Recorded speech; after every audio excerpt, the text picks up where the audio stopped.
It's our first show of the week, and we're very happy to see you this Tuesday because on Jasiri today, we're following stories that travel far beyond headlines with hope and too often end in danger. Today, we ask how ordinary choices become life-altering and how people who survive those choices turn their pain into power. Our guest is a rescuer who once lived what she now fights to end. She has led hundreds of trafficking survivors back to safety and uses her experience to push for better prevention here at home. What does it take to bring people back from the most dangerous migration routes? And what responsibility do families, communities, and government have before someone leaves? Stay with us, because this conversation will take us from personal experience to practical steps we can take in Nigeria. Welcome to Jasiri on the first, it was supposed to be the first Monday, but it's ended up being the first official Tuesday of March. But first, we've officially entered International Women's Month, and everywhere you turn, we're already seeing powerful quotes, celebratory panels, corporate campaigns, and well-polished promises about empowering women. And while the celebration is important, I always find myself asking a deeper question this time of the year. Beyond the hashtags and the themed events, and what would you say has really changed? Because progress isn't measured in purple lighting or social media graphics. It's measured in policies, in pay equity, in safety, in representation that isn't symbolic but structural. International Women's Month should inspire us. Yes, it should also challenge us. Challenge organizations to move from statements to systems. Challenge leaders to examine who is missing from decision-making rooms. Challenge women, too, to think about how they're mentoring, sponsoring, and supporting one another as we rise. So, ladies, we've talked about International Women's Month, what it means. So, what do you think about all these things I said? Is it like window dressing all the time? Or do you think we're truly seeing significant change when it comes to women's affairs? I think women are holding spaces for other women. And I think because we've been making, in fact, the men are jealous because most times, the women, it's always either Mothering Sunday, Mother's Day, Women's something. There's International Women's Day, there's Women's Day in August. I think it's the South African version. Or there's something, everything that has to do with women is out there. So I think women are, if they are trying to emasculate us politically, I think we are doing our best to encourage ourselves, in as much as, of course, there's a query, there's the raised eyebrow when it comes to women supporting women. People have asked, is it really women really supporting women? But I think to the best of our abilities as women, and it's not an African thing, it's a global thing. Yeah. Women all over the world are now standing up for themselves and realizing that, listen, we have to push this by ourselves because, listen, a man is the head, Abi, the woman is the neck. Whether you like it or not, it is the movement that makes the head turn. Yeah. So whether it's pride or ego on the man's part, I don't think that should eclipse women's achievements. And a lot of women are doing so well, whether in corporate or private or even business-wise. So, if women are the neck, do they understand it? And I love how she said that, women are actually taking space. But then in as much as these women are taking space, it seems like when women move forward, the society pushes us back. So in as much as we are taking space, I don't think that, women are actually, where they are supposed to be, honestly, because I've been reading a lot, these days. And I saw something online where someone posted Natasha, and they said that, that come 2027 or, come the future, if she decides to, come out for presidency, that they would vote her. If you needed to see the comments that some of these men posted. Yeah, I think I saw that. It was horrible. It wasn't just men. I saw that. It wasn't just men that posted those comments. I think men's comments were so what would you say? Would you say we're where we're supposed to be, or are we making progress? Because if you look at it, I said this on this table the other day. One of the peaceful, or how do they even call it? What the country, the Finland, the country that is the most yes, it's Finland. One of the I don't remember. Of the countries that the happiest country, the happiest country in the world is Finland. and, you know, it's led by women. Yeah. I don't think I was going to say, I think we're highly patriarchal here. Yeah. And so it is not something that is going to, Rome wasn't built in a day. People did not arrive Rome in one day. So I think it is something that we have to constantly push and push, whether we like it or not. You know, the thing that really makes me sad is the fact that we have to constantly push. Yeah. It feels as if every time I've read about the history of women or our advancement or the way we have grown, it feels as if our fight is never at an end. Yeah. It's as if we're always fighting for our lives all the time. And whether we like it or not, even when I read history, I am tired from reading history. I read a story about how CS, cesarean section, was mastered. It was gory. Yeah, it was. It was a black slave woman. Of course. They kept operating on her because she had like a high threshold for pain. And that is how it feels like when I see the things that women are pushing. Let's even look at where we're succeeding in the corporate circles, maybe in the finance sector. At least let's look at that in Nigeria. We can point to that and say, at least this is one place that you say women have gained prominence. But you can ask any of those women in any of those boards what it took, what they had to give up, what they had to sacrifice to be able to sit and maintain. Because it's a different thing to place a woman on a seat. It's another thing to allow her to thrive on the seat. Can I add something to that? Because I was at women's events have started. I was at a women's event recently. And of all of those we're seeing, which woman owns any of the financial institutions? Any bank? They might be sitting at the head, but who are the owners? So there are structural issues, there are pay gap issues, there are traditional issues, there are religious issues. I think there has been incremental progress, but I don't want everybody to get caught up in the celebration of International Women's Day and International Women's Month and forget that there is still hard work. We have the conversations of sexual and gender-based violence almost every other week on this show. And now we have to deal with technologically facilitated sexual and gender-based violence. We have to deal with how women are being treated in the online spaces. And we still have conversations about female genital mutilation. We had one last week. So while there's progress and it's visible progress, there's also I don't know if it's a drawback. I don't know which one of you said it, but it's a fight. Because nobody will give up power without a fight. Men or the structure will not give up power without a fight. And so I hope a lot of us are in it for the long run. And at the end of the day, we're not just going to do it for the month, wear our purple, go and do our pledges, go and take pictures at our event. We're really going to do much more than just a month of celebration. And it turns into years of work. So let me share this, and it's a nice shift that's going on with the Gen Zs, the younger us, the young girls growing up now. Do you know that a lot of them, speaking to them, I was with a community of them at the weekend, and speaking to them, marriage is not on their in the next 5-year plan. It's not on the radar for them. It's not in the 5-year plan. And when I asked why, they said they wanted to go out and achieve, do something, create something, live your life in full, so that when the time comes and they feel that they are ready to share their lives with somebody, it has to be somebody who is thinking on the same wavelength and frequency as they are thinking. So I'm looking at it like, okay, so next Gen Zs and Gen Alphas and but then I think they're going to be changing things. That, or how will they actually feel about that?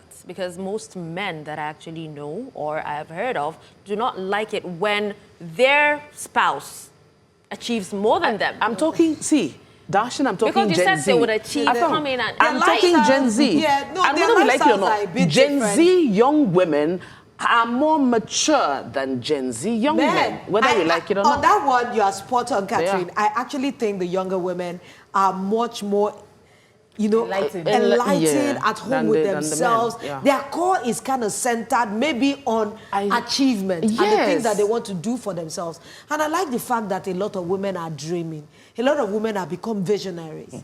So that means in the next couple of years, if we've seen the advancement that we have seen so far, I'm believing that this next generation of women will probably take it into, spaces that we couldn't even believe that we can take it to. Because whether we like it or not, except we want to press there's a button that we can say reset. And we reset the world from the Garden of Eden. Maybe they created Eve first, and Adam will now be created to support. Maybe our lives can get better, because it's the only way from the Garden of Eden.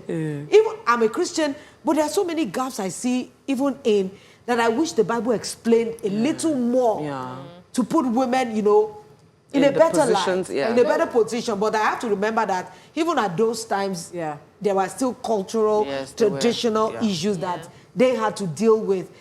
Imagine, is it Iran or one of these Arab countries that say women cannot even do anything now? They've taken away all their rights. So Dashen asked a question about what the men think, and I think it's gone to a point where women are not centering men again. They don't care.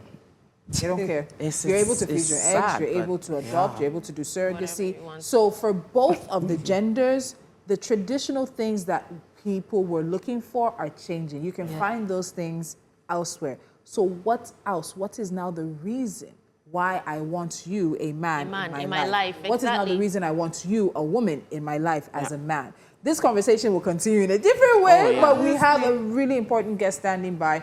But we needed to break it down, of course, as IWD has kicked off. Events are happening. It is officially going to be celebrated on Sunday, but the whole month is known as International Women's Month. But what does it really mean? And does it mean over the years we've seen changes? We'll keep that conversation going. Dashen. Absolutely. Now, in 2015, our guest made the decision to leave behind everyone and everything she had known for what she believed would be greener pastures outside of Nigeria. But after 30 months in Libya, 30 months in which she was harassed, jailed, beaten, and raped while pregnant, Oyiza Yakubu decided to return to Nigeria and share her story, hoping to save young Nigerians, especially young women, from repeating her mistakes. She joins us after the break for Trapped, Trafficked, and Returned, one woman's mission to save others. This is a conversation, you know, not to be missed. Stay with us.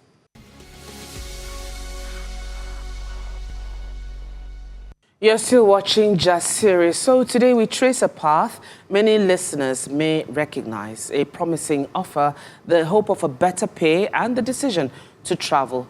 For some, that choice leads to jobs and support. For others, it leads to networks of exploitation. Our guest knows both sides. She left Nigeria in search of opportunity. She endured captivity and detention abroad and returned, determined to help others avoid the same fate. Today, we'll ask about the moment she decided to leave, the realities she faced overseas, and how these experiences shaped the work that she does now. So, joining us now is Oyiza Yakubu. She's the founder of Luna Oyiza Foundation and an anti-trafficking advocate. Oyiza, welcome to Just Series. Thank you so much. It's a pleasure to be here. So let's go down memory lane. Take us back to 2015.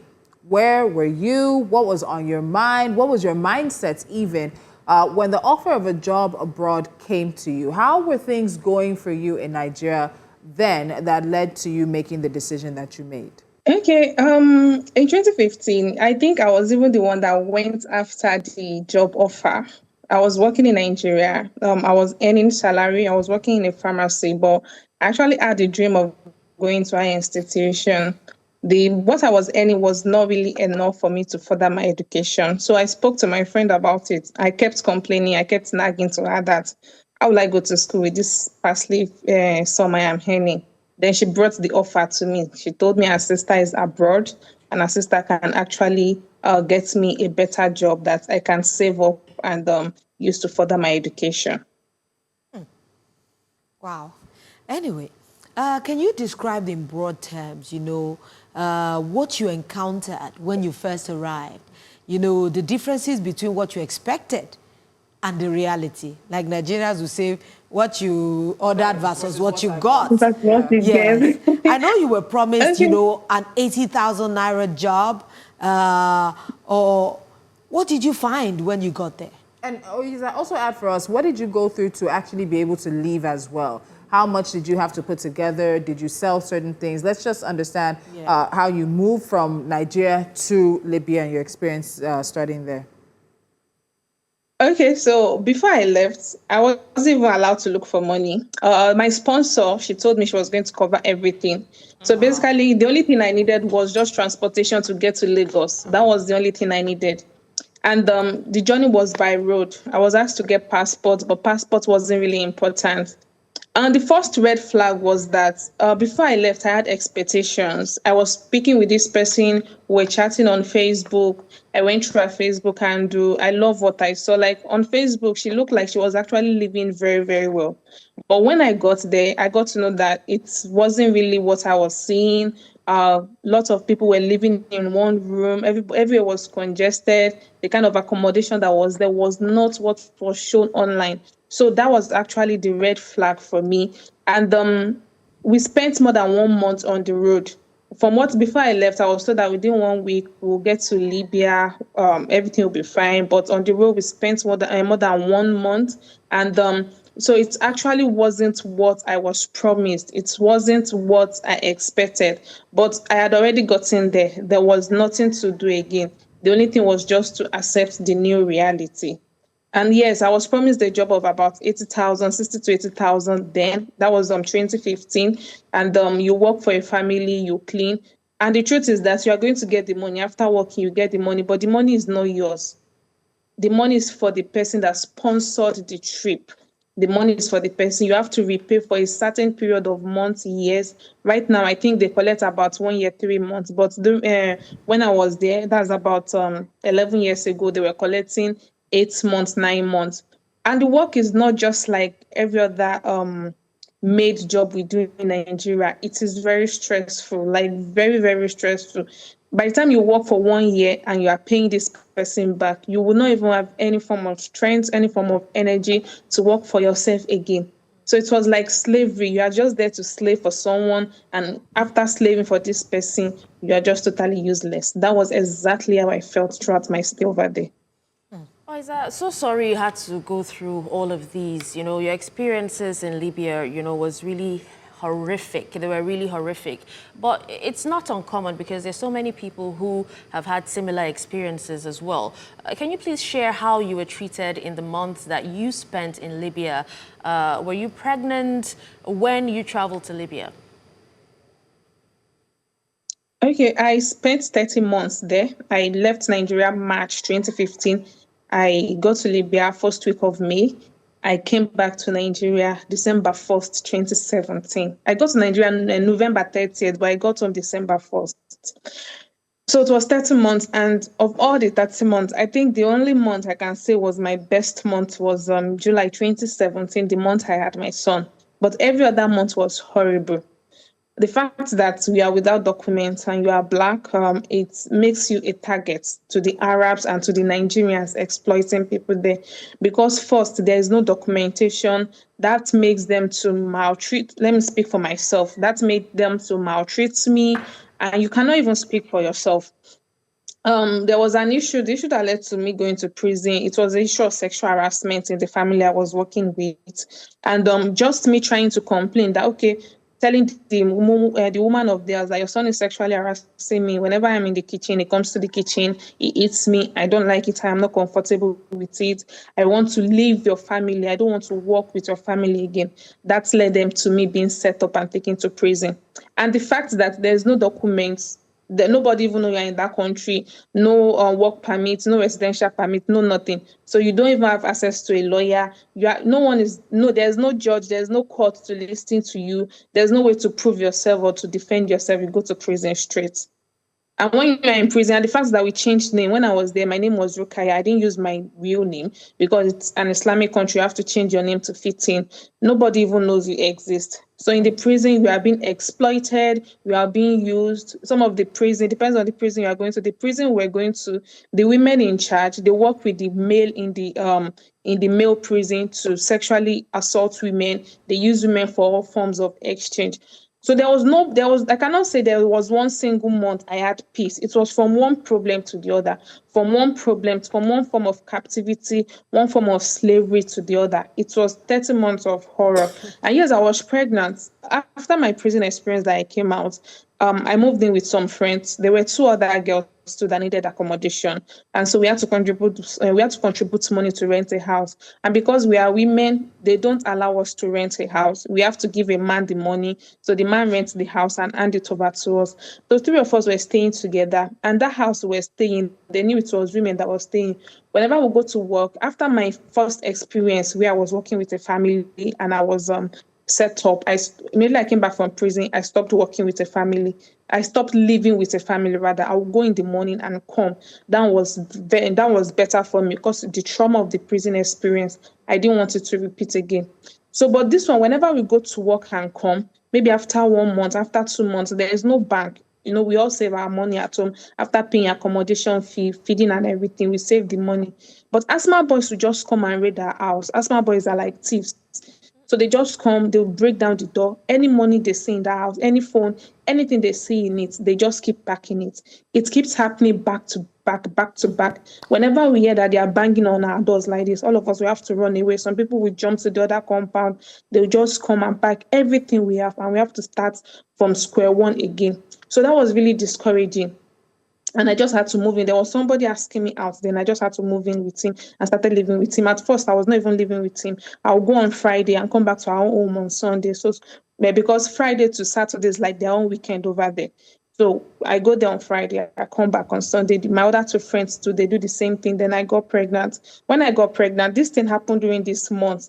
This my kidnapping experience happened February, March because I am a March 26 baby, and one of my other friends is a February baby.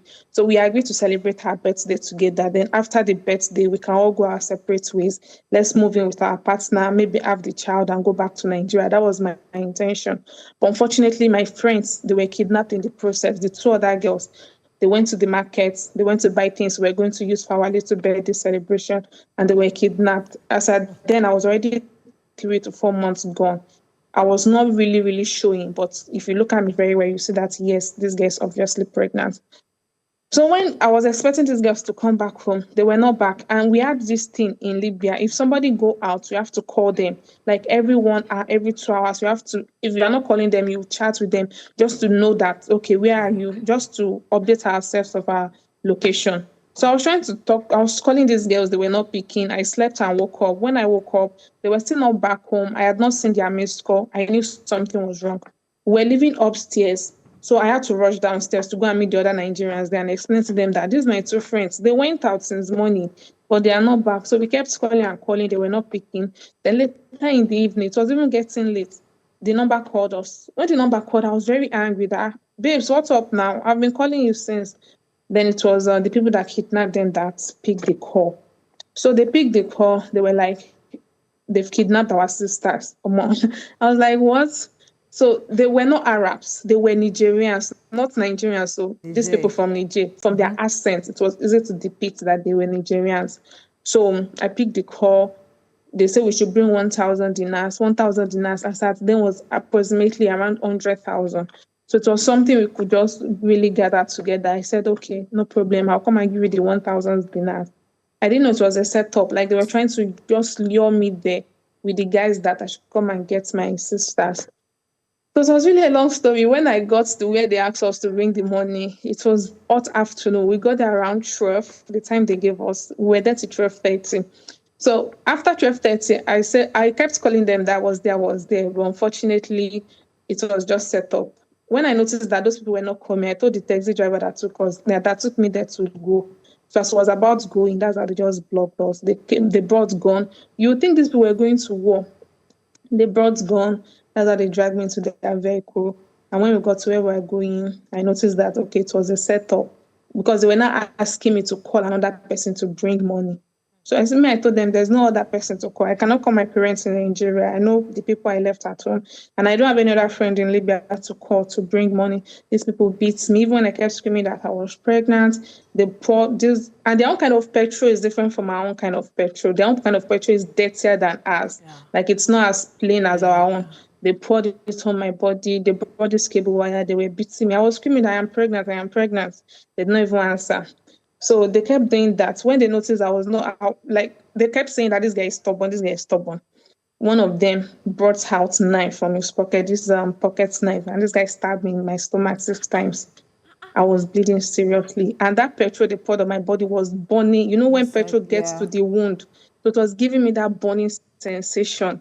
Real burning. I was screaming. But this thing did not even touch these people. Like, you see people with conscience, they'll be like scared of something.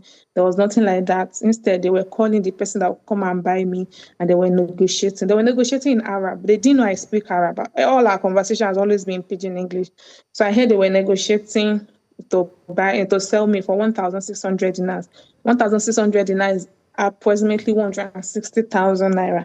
That was what they wanted to sell a pregnant woman. So it was really crazy. I spent 2 days, 1 night. Yeah, approximately 2 days, 2 full days and 1 night there. And the 1 night I spent there, I was assaulted by 3 men. 3 men I was assaulted, even with my pregnancy, even with my wound. And the other Nigerians I saw there, because one of the places they later took me to was a Sherika, very dialect, like I understand.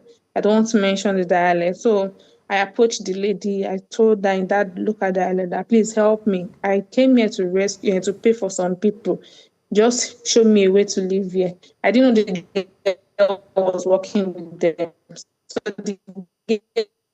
I went to tell them that they should look at me very, very well, that I'm planning to escape. That one wasn't my punishment. It escaped from that place. I escaped from that place. When I escaped and I got back to my own place, I was like the trauma. Everything was just ringing on my head. And I could not even go to hospital. Yeah, I'm with you. Just hold on a moment, because what you've just said in the span of about 4 minutes is something that's... It's something that gets to you. It's something that shakes you. You went to go and rescue your own friends, and even though at the back of your mind you had a sense that it was a setup, but you wanted to help your friends. You get there, you are waylaid, you're attacked, you're beaten, you're stabbed in your stomach, petrol is poured on you, then you're kept for 2 days and then still sexually assaulted, even after telling people and letting them know that you're pregnant. Let's take a breather. When we come back, we'll look at the decision for you to return home, what it was like, and what was the straw that broke the camel's back, even though there seems to be several straws in this situation. Oyiza, just hold on. We'll be right back after this. A conversation about trafficked, trapped, and returned with Oyiza Yakubu, who is the founder of the Luna Oyiza Foundation and a very vocal anti-trafficking advocate. Now, she shared her harrowing 30 months in Libya with us, and we want to continue the conversation from there. Oyiza, 30 months in Libya, 30 months in which you were maltreated, you were imprisoned, you were robbed, you were raped, you were assaulted, you got pregnant, and you had your son. Some would say, in terms of the decision to come home, what was the straw that broke the proverbial camel's back? Or was it a series of things? But even from what you told us before the break, it didn't need to be one particular thing. It was just everything. But that's just what we're thinking here. What led to your decision to say, enough is enough, I need to find my way back to Nigeria? It's the birth of my son. That's the gospel truth. It's like you said, a lot of things happened that actually triggered me to want to come back home. But I kept saying something that if I go back home now, what will I tell people? What will I say? If I go back without money, people are going to laugh at me. People are going to mock me. But immediately after the birth of my son, I just knew enough is enough. Like, that was just it. I just told myself, I am going home. I just made that decision. And 3 months after, I had him in July. November, I was ready to carry my bag and start coming back home. Yeah, but how did you get... It was the birth of my son that triggered me to come back home. Wow. Oyiza, all of us are just a bit, gobsmacked on the table, wondering at these, series of events that did happen and that you bear, and people are still bearing. And when you got back home, who are these people you think would talk, really? Because when we talk about the people, I always want to ask that question, who are these people you think would say something? Are they the friends you left? Are they your Are they neighbors? family? Is it Is it your community? family? Is it your community? Who do you think would say something? And in fact, how did you get back home, considering that you didn't have documents? You know, Yeah. like... Before we ask, yes, before I ask Oyiza, my tell us question. about your repatriation process. Okay, so first, the people I was thinking that would say something are community members, obviously. And my repatriation process, it's easier to come back actually, because I came back through Niger. I bought a ticket coming to Miami. They did emergency traveling certificates for me through the Niger embassy, not Nigerian embassy. Through the Niger embassy, I did the emergency traveling certificate. They issued it for me and my son, and I paid for the tickets. So when I got to Miami, I had to come by road to Nigeria. So we had to pass through the Agadez, Indel, Castina, Kanu. That's how I came back. Wait, Flight but to why not, Miami, then from Oyiza? Miami in Niger to Nigeria, I came by road. Oyiza, why not through the Nigerian government or the Nigerian embassy? Why through the Nigerian embassy? I find that interesting because we hear from Nigeria the work that the country is doing to repatriate Nigerians in different parts of the world, and particularly in northern Africa, due to the irregular migration route. So why not the Nigerian embassy? Why go through the Nigerian embassy? Okay, so immediately after what happened when I was pregnant, I went to the Nigerian embassy to register for free flight. I heard that there was free flight then. So I was 3, 4 months gone then. Then from that period to when I had my son, I was not called for interview or for anything. That was about 5 months. Immediately after I had my son, I just needed to run from that country. I went back to the Nigerian embassy again to check up on the registration I did. There was still nothing. Then I heard from people there that they've registered about a year ago. They've still not called them. So I lost hope. That was why I went to the Nigerian embassy. Wow. Anyway, one of the things that I'm enjoying is, there's just a way that I see you. There's strength within. Yes. Because the things you're saying that you made sound easy. I know this is the same kind of stories we have heard over and over again that has crushed, some people. But, you had that inner strength to be able to rise above it. And that's such a positive thing to look at. So let's even talk, because a lot of people are going to watch this, our broadcast, and are watching as we're talking about it now. Let's start looking at how recruiters work, the patterns, and what families should look out for.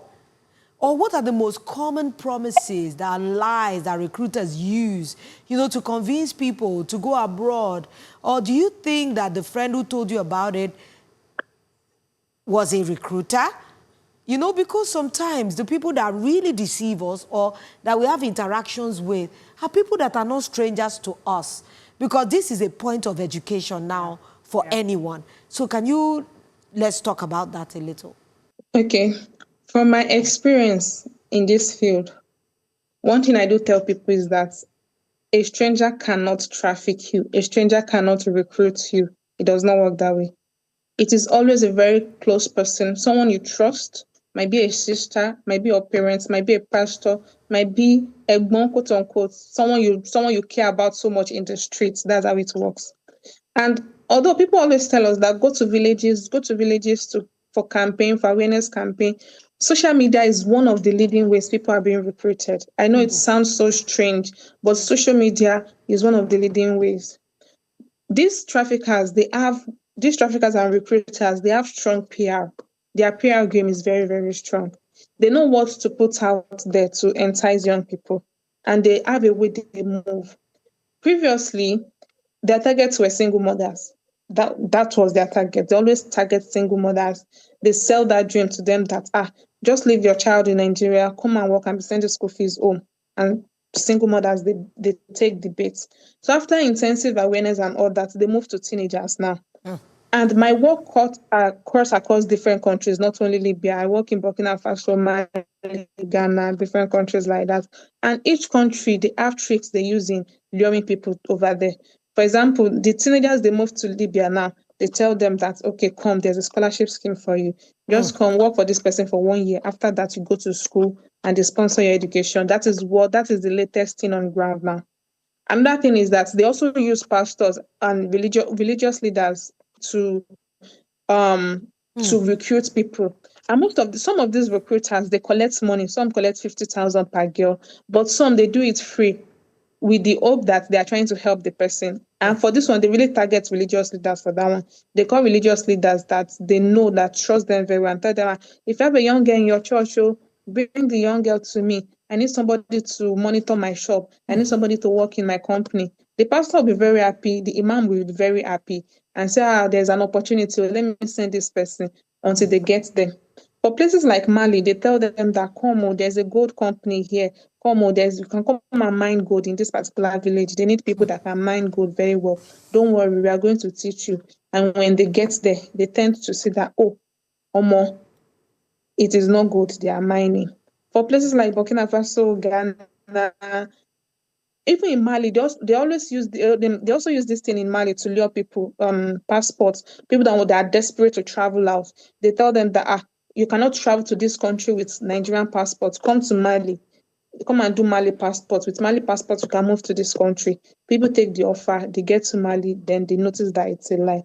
For some people, that's how it works in different places. Social media is one of the leading ways. They sell this dream to them that, in this country, before you know it, we are living well, we are doing fine. Within 2 months, you are making this amount of money. You can take your parent out of poverty. You get free education and all that one. Wow. So different countries have different tricks, different trends rather they use in luring people.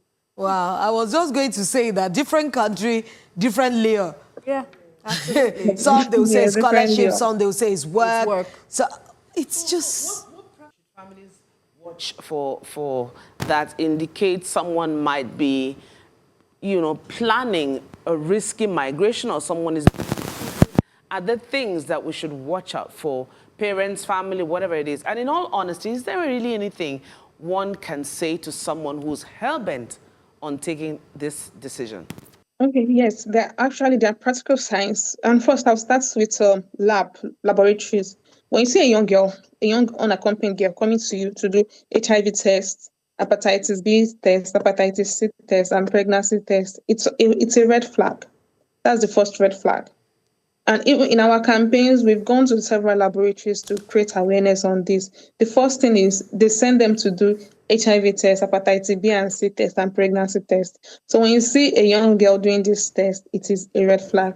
And then transport companies also, when you see a girl traveling with just one backpack, they travel very light. They travel very, very light. It's another red flag also. There's some people that have reached out to me on social media. They just see a young girl, small girl with a small phone, just seated. She's not talking to anyone in the vehicle. She's constantly on call with just one person, and she's always updating the person of the journey. It is another red flag.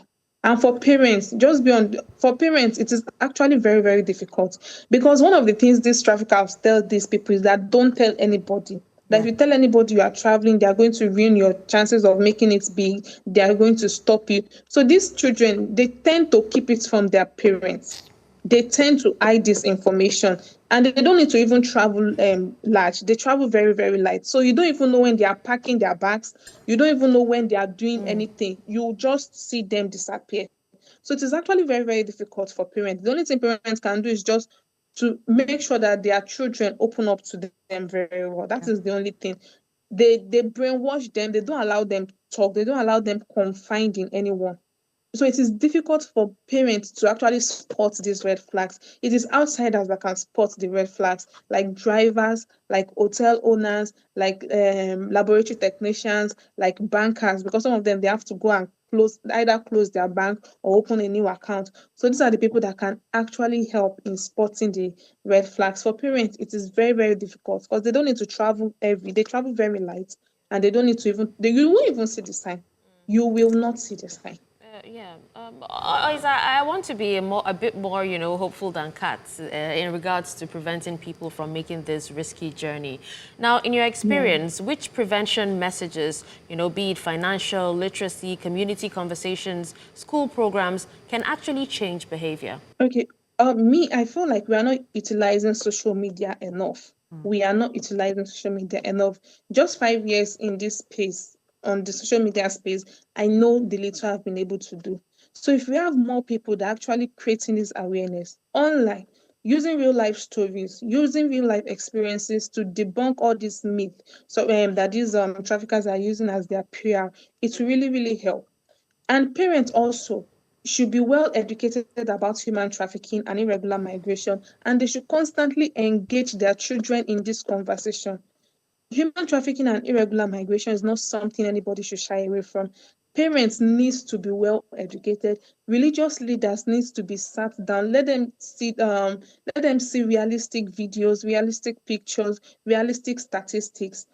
We need to go to laboratory technicians, educate them. We need to go to different parks and create this awareness.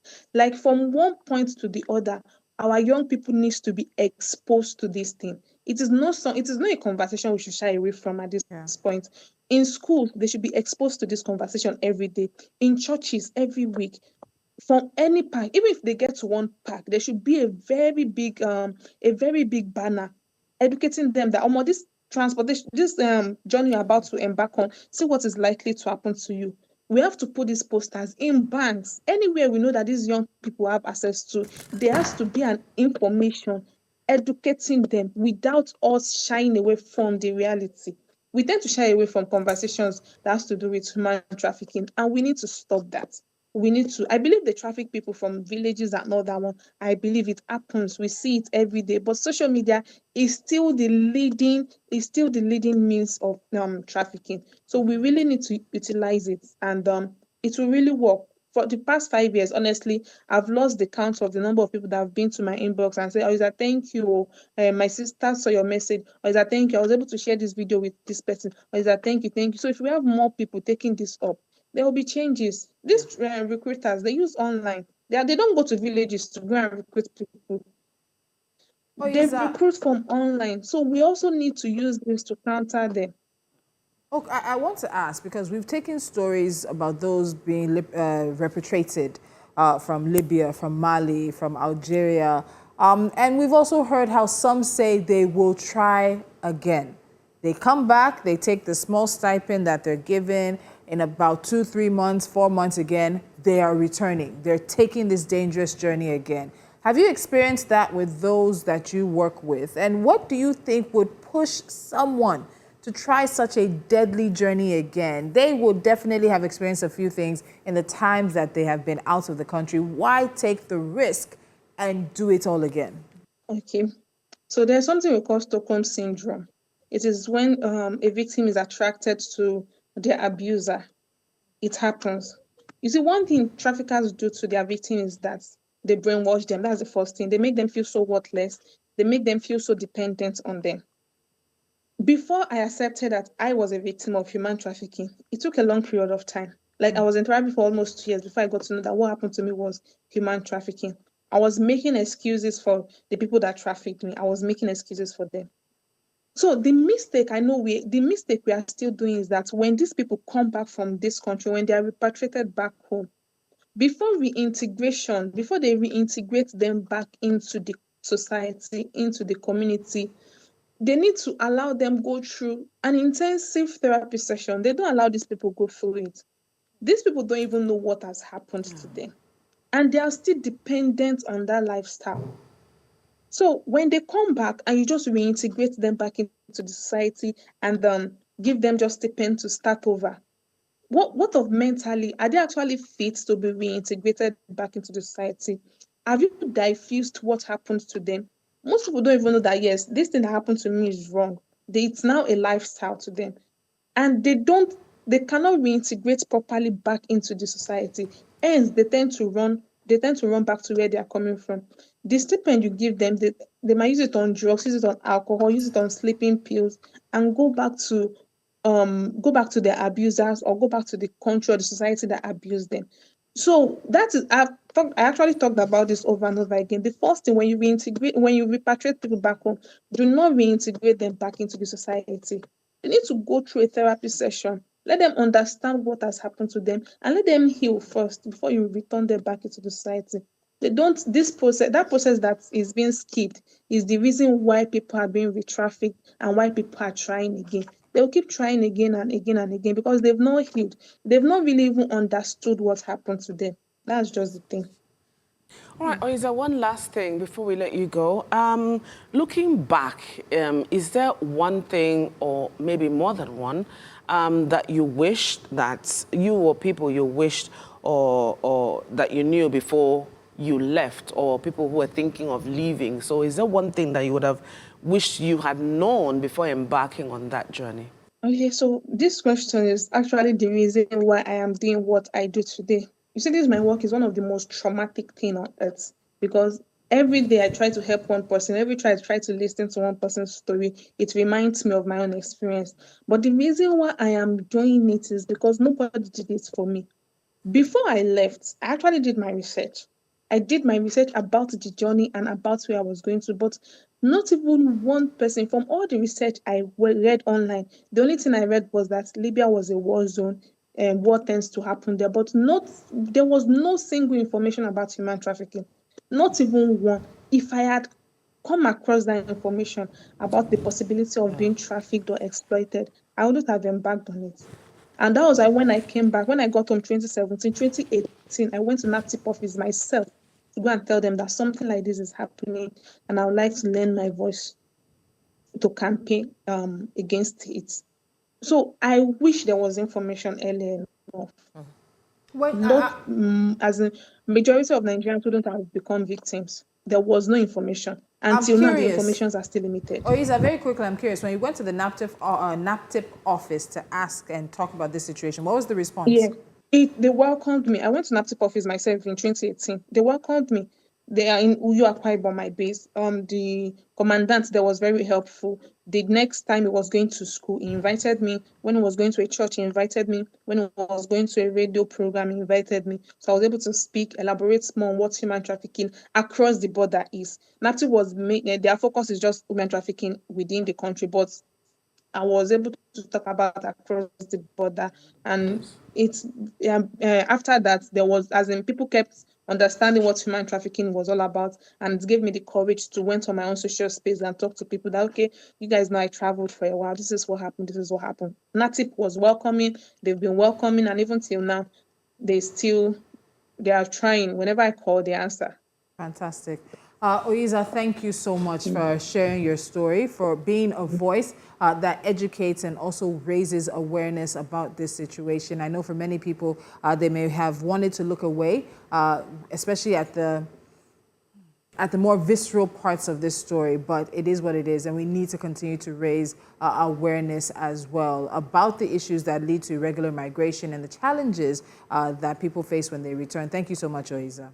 Now, today's conversation shows that trafficking is not only a border problem. It begins in towns and homes across Nigeria, filled by economic stress, misinformation, lack of information, and a lack of support systems. Survivors who become advocates remind us that lived experiences are always powerful tools for rescue and prevention, but they cannot be the only tools. We need coordinated policies, stronger community education, and more accessible supports for families and returning victims. If you or someone you know is considering migration because of work or school offers, pause, ask questions, and look for verified channels. And if you suspect trafficking, reach out to trusted organizations and authorities immediately. Thank you so much for joining us on Just Series today. We'll be back tomorrow morning, 10 a.m. West African time. See you then.